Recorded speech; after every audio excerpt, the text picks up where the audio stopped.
আল্লাহর নবী বিশ্ব নবী জনাবে মুহাম্মদুর রাসূলুল্লাহ সাল্লাল্লাহু আলাইহি ওয়াসাল্লাম যখন জাহান্নাম পরিদর্শনে গেলেন, নবী গিয়ে দেখতেছেন একদল লোক, তাদের আঙ্গুলের মাথায় বড় বড় তামার নখ।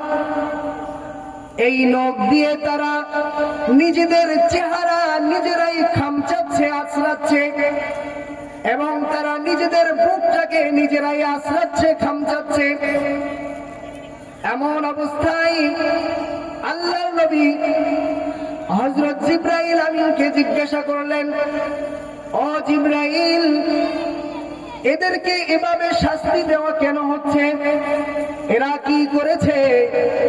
তখন জিবরাইল আমিন উত্তর দিলেন, ইয়া রাসূলুল্লাহ, এরা হলো আপনার উম্মতের ওই সকল লোক যারা দুনিয়াতে বসে মানুষের গোশত খাইতো, মরা মানুষের গোশত খাইতো। অর্থাৎ দুনিয়াতে বসে তারা গীবত শিকায়েত করত। বলে নাউযুবিল্লাহ। দুনিয়াতে থাকা অবস্থায় গীবত করার কারণে আল্লাহর নবী দেখতে পাইলেন তারা ওই জাহান্নামে গিয়ে তাদের এই বড় বড় নখ, তামার নখ দ্বারা নিজেরাই নিজেদের শরীর, নিজের মুখ তারা খামচাচ্ছে, আঁচড়াচ্ছে, আর রক্ত বেয়ে বেয়ে পড়ছে।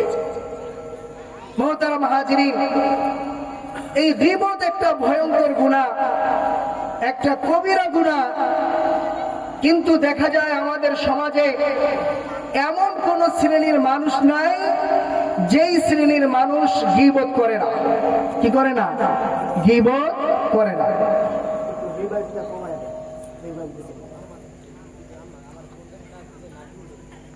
এমন কোন শ্রেণীর মানুষ পাওয়া যায় না যারা এই ভয়ঙ্কর অপরাধ, ভয়ঙ্কর গুনাহ গীবত করে না। গীবত কাকে বলে? গীবত শব্দের অর্থ হলো পরনিন্দা। গীবত শব্দের অর্থ হলো দুশ্চর্চা করা, দোষ রটানো। এটা হলো গীবত। ইসলামী পরিভাষায় গীবত কাকে বলে?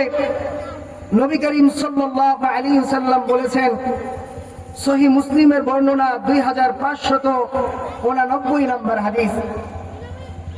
বর্ণনা করেছেন হযরত আবু হুরায়রা রাদিয়াল্লাহু আনহু। তিনি বলেন, قال رسول الله صلى الله عليه وسلم أتدرون ما الغيبة؟ আল্লাহর নবী সাল্লাল্লাহু আলাইহি ওয়াসাল্লাম সাহাবায়ে কেরামকে বললেন, ও আমার সাহাবারা, তোমরা কি জানো গীবত কাকে বলে? ক্বালু আল্লাহু ওয়া রাসূলুহু আ'লাম। সাহাবায়ে কেরাম উত্তর দিলেন, ইয়া রাসূলুল্লাহ, আল্লাহ এবং তার রাসূলই ভালো জানেন।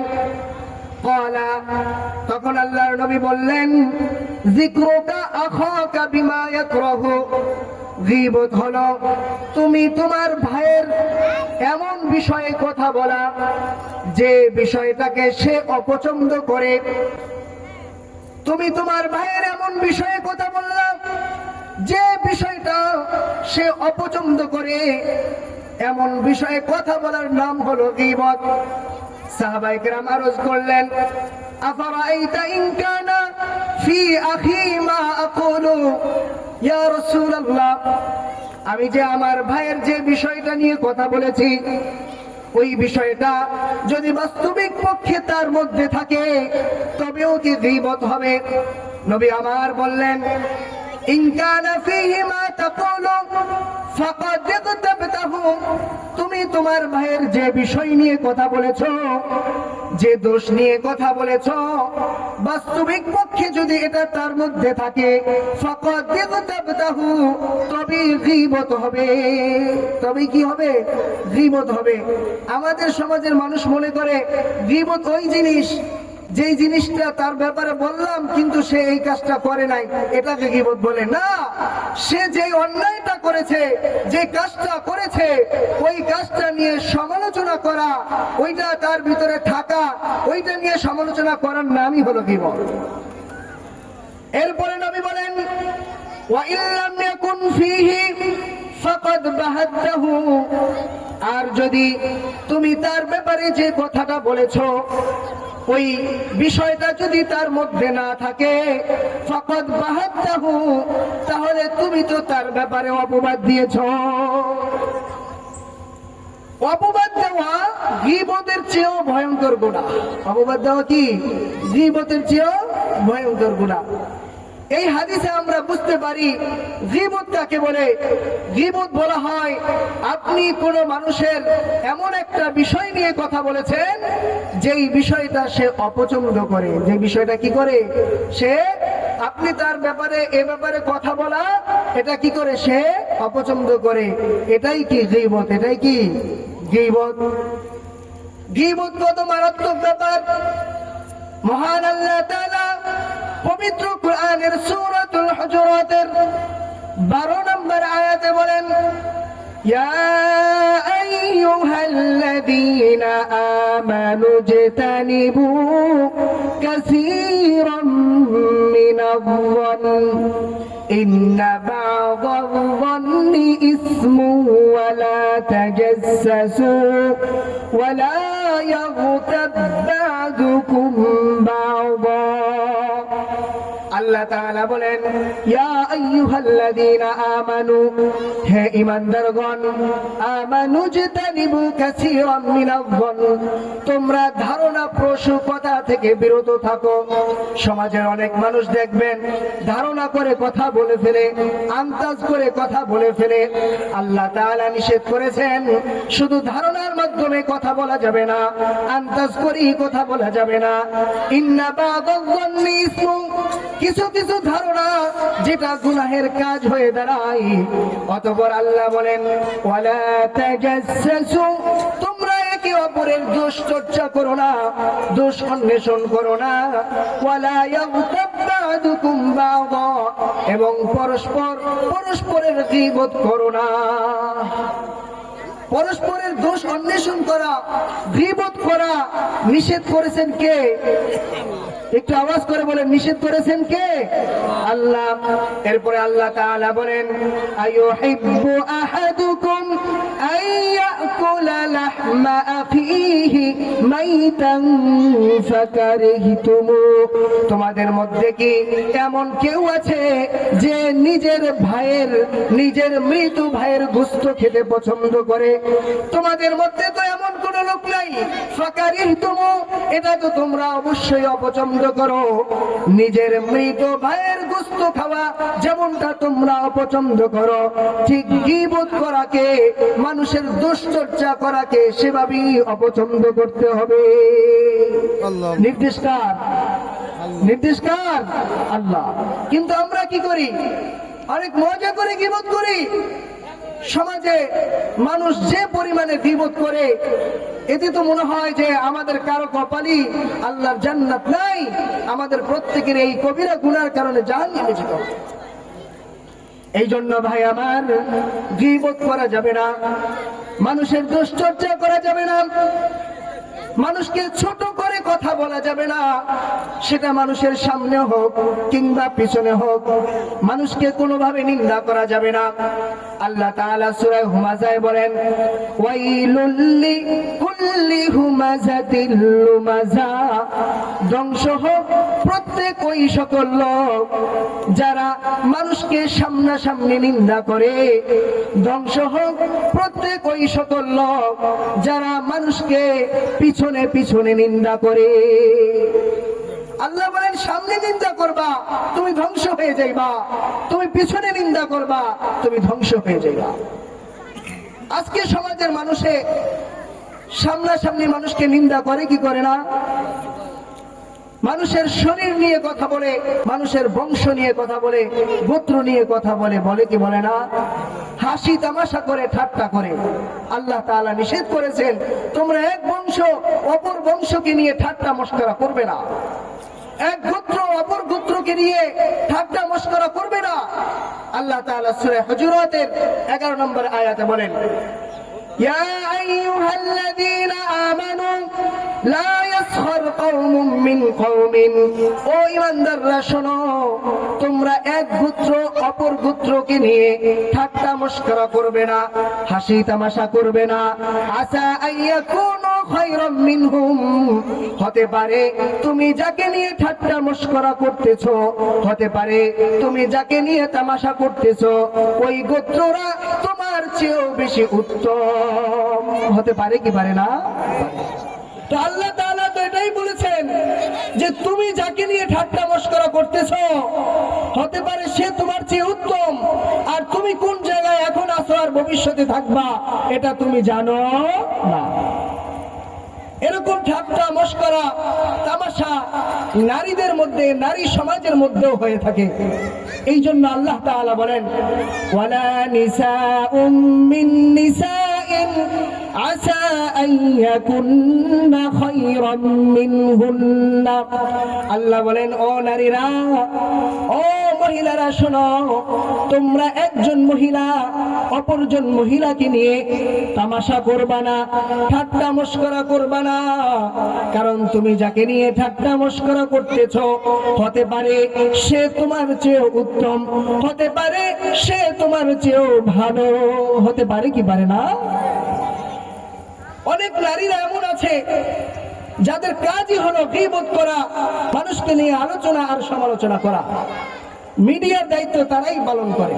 আল্লাহ তাআলা নিষেধ করেছেন। আজকে নারী সমাজ যারা এই মাইকের আওয়াজ শুনতে পাচ্ছেন, আপনাদেরকে লক্ষ্য করে বলছি, আল্লাহ তাআলা আপনাদেরকে উদ্দেশ্য করে বলছেন যে না, কোনো মানুষের গীবত করা যাবে না, পরনিন্দা করা যাবে না, কোনো মানুষকে নিয়ে ঠাট্টা মশকরা করা যাবে না। মুহতারাম হাজিরিন, আল্লাহর নবীর স্ত্রী হযরত আয়েশা রাদিয়াল্লাহু তাআলা আনহা একদিন রাসূল সাল্লাল্লাহু আলাইহি ওয়াসাল্লামের সঙ্গে বসে আছেন। এমন সময় নবীজির অপর স্ত্রী হযরত সাফিয়া রাদিয়াল্লাহু তাআলা আনহা তিনি আসলেন। তখন হযরত আয়েশা বলতেছেন, ইয়া রাসূলুল্লাহ, আপনার এই স্ত্রী কত খাটো বেটে এক মহিলা, অথচ আপনি তাকে ভালোবাসেন। তখন আল্লাহর নবী বললেন, হে আয়েশা, তুমি যে কথাটা বলেছো, এই কথাটা কত বড় অপরাধ, কত বড় মারাত্মক গুনাহের কাজ হয়েছে জানোনি? তোমার এই কথাকে আমি যদি সমুদ্রের পানিতে ফেলে দেই, সমুদ্রের সমস্ত পানিগুলো কালো আকার ধারণ করবে। বলেন নাউযুবিল্লাহ। সামান্য এই কথা যদি গীবত হয়ে থাকে, সামান্য এই কথার কারণে যদি রাসূলুল্লাহ সাল্লাল্লাহু আলাইহি ওয়াসাল্লাম বলেন তোমার অপরাধটা, অন্যায়টা অনেক বড়, যেটা সমুদ্রের পানিতে ছেড়ে দিলে সব কালো হয়ে যাবে, তাহলে বলেন আমাদের সমাজের নারীদের কি অবস্থা? সবাই না, কিছু নারী তো ভালো আছে কি নাই? আছে। এই জন্য গীবত করা যাবে না। গীবত কবিরা গুনাহ, গীবতের কারণে জাহান্নামের শাস্তি ভোগ করতে হবে। মুহতারাম হাজিরিন, গীবত হয় চারটা জিনিসের মাধ্যমে। কয়টা জিনিসের মাধ্যমে? চার জিনিসের মাধ্যমে। নাম্বার 1, জিহ্বার দ্বারা, মুখ দ্বারা। কি দ্বারা? জিহ্বা দ্বারা, মুখ দ্বারা। 2 নাম্বার হলো অন্তর দ্বারা, কারো ব্যাপারে খারাপ ধারণা পোষণ করা, এটাও গীবতের মধ্যে অন্তর্ভুক্ত। এবং লেখার মাধ্যমে গীবত করা 3 নাম্বার। মুখে বলবেন না, কিন্তু লিখে দিলেন অমুকে খারাপ, অমুকের এই দোষ সেই দোষ, এটাও কি গীবত? এটাও কি গীবত? আবার ইশারার মাধ্যমে গীবত করা হয়। 4 নাম্বার হলো ইশারার মাধ্যমে গীবত করা। এক জায়গায় কয়েকজন লোক আছেন, কথাবার্তা বলতেছেন, হঠাৎ আরেকজন লোক আসছে। এখন আপনি আপনার বন্ধুকে একটা ইশারা দিয়ে বললেন যে দেখো আইছে অমুকের চামচা। এমন হয় কি হয় না? হয়। এগুলো আল্লাহ তাআলা নিষেধ করেছেন, আল্লাহর নবী নিষেধ করেছেন। ইশারার মাধ্যমেও গীবত করা যাবে না। মুহতারাম হাজিরিন, সমাজের আমরা যারা আছি, গীবত করতে আল্লাহ নিষেধ করেছেন। দোষ চর্চা, দোষ বর্ণনা করতে আল্লাহর রাসূল কি করেছেন? নিষেধ করেছেন। কিন্তু কিছু ক্ষেত্র আছে যেই ক্ষেত্রগুলোতে গীবত করা যাবে, অর্থাৎ সেই ক্ষেত্রতে আপনার দোষ বর্ণনা করলেও গীবতের মধ্যে অন্তর্ভুক্ত হবে না। তার মধ্যে একটা হলো জুলুমের জন্য বিচারের দাবি করা। কেউ আপনার প্রতি জুলুম করেছে, এখন আপনি বিচারের দাবি করলেন, তখন তো তার দোষটা বর্ণনা করতে হবে। এই সময় যদি আপনি তার দোষ বর্ণনা করেন, তবে সেটা গীবতের মধ্যে অন্তর্ভুক্ত হবে না। অনেক সময় দেখা যায় জমি জায়গা নিয়ে মানুষের মধ্যে মারামারি কারাকারি বাজে, একজনের ক্ষমতা বলে সে আপনার সীমানা উঠাইয়া ফেলে দিছে। এখন আপনি গেলেন যে ভাই তুমি কেন আমার সীমানা উঠাইয়া ফেলাইয়া দিলা? সে বলছে বেটা এখন আমরা ক্ষমতায় আছি, এখন তো তোর সীমানা ফেলাইয়া দিলাম, আরেকবার আসলে তোরে সহ ফেলাই দিব। এরকম জালেম আছে কি নাই? আছে। তো এই জালেমের বিচারের দাবি করা এবং বিচারালয়ে তার দোষ বর্ণনা করা, এটা গীবতের মধ্যে অন্তর্ভুক্ত হবে না। 2 নম্বর ক্ষেত্র হলো মুসলিম সমাজকে সতর্ক করা এবং নসিহত করার উদ্দেশ্যে। আপনারা অনেক সময় দেখবেন উলামায়ে কেরাম তারা মুসলিম সমাজকে সতর্ক করে, নসিহত করে, সমাজের বিভিন্ন অন্যায়, বিভিন্ন অশ্লীলতা, বিভিন্ন দোষ সম্পর্কে বর্ণনা করে, এরপরে সে সম্পর্কে আপনাদেরকে সতর্ক করে, নসিহত করে। এটা গীবতের মধ্যে অন্তর্ভুক্ত হয় না। অনেকে মনে করে যে গীবত তো হুজুরেরাও করে, বলেন নাউজুবিল্লাহ। আসলে হুজুরেরা তো আপনাদেরকে সতর্ক করে, সতর্ক করলে, নসিহত করলে সেটা গীবতের মধ্যে অন্তর্ভুক্ত হবে না। আরো একটা ক্ষেত্র হলো মন্দ লোককে প্রতিহত করা এবং পাপীকে সৎ পথে আনার জন্য যদি আপনি কারো দোষ বলেন, তাহলে সেটা গীবতের মধ্যে অন্তর্ভুক্ত হবে না। মনে করেন আপনার একজন সন্তান সে মাদক দ্রব্যে আসক্ত হয়ে গেছে, সে মদ পান করে, সে গঞ্জিকা সেবন করে, এক লোক দেখে এসে আপনার কাছে বলেছে ভাই আমি তো দেখেছি আপনার ছেলে, আপনার ভাই, আপনার আত্মীয় তো এই কাজটা করতেছে। এখন বলেন আপনি তাকে সতর্ক করে দেন। এই জন্য কোন ব্যক্তিকে সৎ পথে আনার উদ্দেশ্যে তার দোষ বর্ণনা করা, এটা গীবতের মধ্যে অন্তর্ভুক্ত হবে না। আরেকটা বিষয় হচ্ছে ফতুয়া চাওয়ার জন্য গীবত করা, অর্থাৎ ফতুয়া চাওয়ার জন্য যদি আপনি দোষ বর্ণনা করেন, সেটা গীবতের মধ্যে অন্তর্ভুক্ত হবে না। এরকম কিছু ক্ষেত্র বিশেষ দোষ বর্ণনা করা যায়, বলা যায়। এছাড়া অন্য কোন সময় আপনি যদি কারো দোষ নিয়ে আলোচনা সমালোচনা করেন, সেটা গীবতের মধ্যে অন্তর্ভুক্ত হবে। কিসের মধ্যে অন্তর্ভুক্ত হবে? গীবতের মধ্যে অন্তর্ভুক্ত হবে। এই গীবতের ভয়ঙ্কর অপরাধ থেকে আল্লাহ তাআলা আমাকে, আপনাদেরকে এবং এই মহল্লাবাসীকে, এই সমাজকে বেঁচে থাকার তৌফিক দান করুন। সকলে বলে আমিন।